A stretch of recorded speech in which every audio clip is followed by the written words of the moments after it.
mbi 300 objekte të klasifikuara si ndërtime pa leje në kryeqytet pritet të prishen nga fadromat e policisë ndërtimore. Aksioni ndërmarr nga ndërtimorët në fillim gusht ka për objekt prishjen e të gjithë objekteve të cilat nuk figurojnë të legalizuara që prej vitit 2006. Fal qartë vullneti Bashkisë Tiranës dhe Policisë Bashkake Tiranës për të vendosur ligjin dhe për zbatuar ligjin.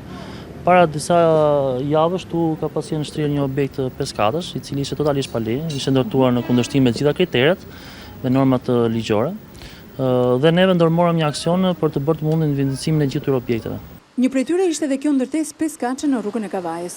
Në 10 gusht, këtu nisi aksioni për prishjen e këtij objekti, i cili ishte ndërtuar në një tokë pa leje dhe mbi të gjitha përbënte edhe një rrezik për banesat ngjitur në rast të një tërmeti, edhe pse me altitud të vogël. Do kemi objekte të tjera brenda rrethit Tiranës të prishur? Absolutisht, brenda vijës verdhe jam vendosur më se 300 objekte që janë ndërtuar pa leje, pra kemi duke filluar që nga shtesat e katëve deri në objektet shumë katësh, të cilat janë ndërtuar brenda një fati përkohore për 3 muajsh, dhe ne po marrim masa në lidhje me evidencimin e këtyre objekteve.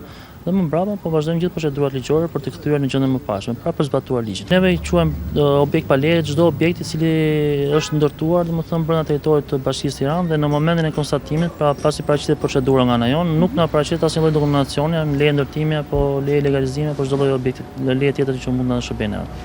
Duket se policia bashkiake nuk është e vetme në këtë aksion, pasi të parët që denoncuan këtë rast ishin banorët e zonës, për cilët pallati 5 katësh pa leje ishte kthyer në një shqetësim.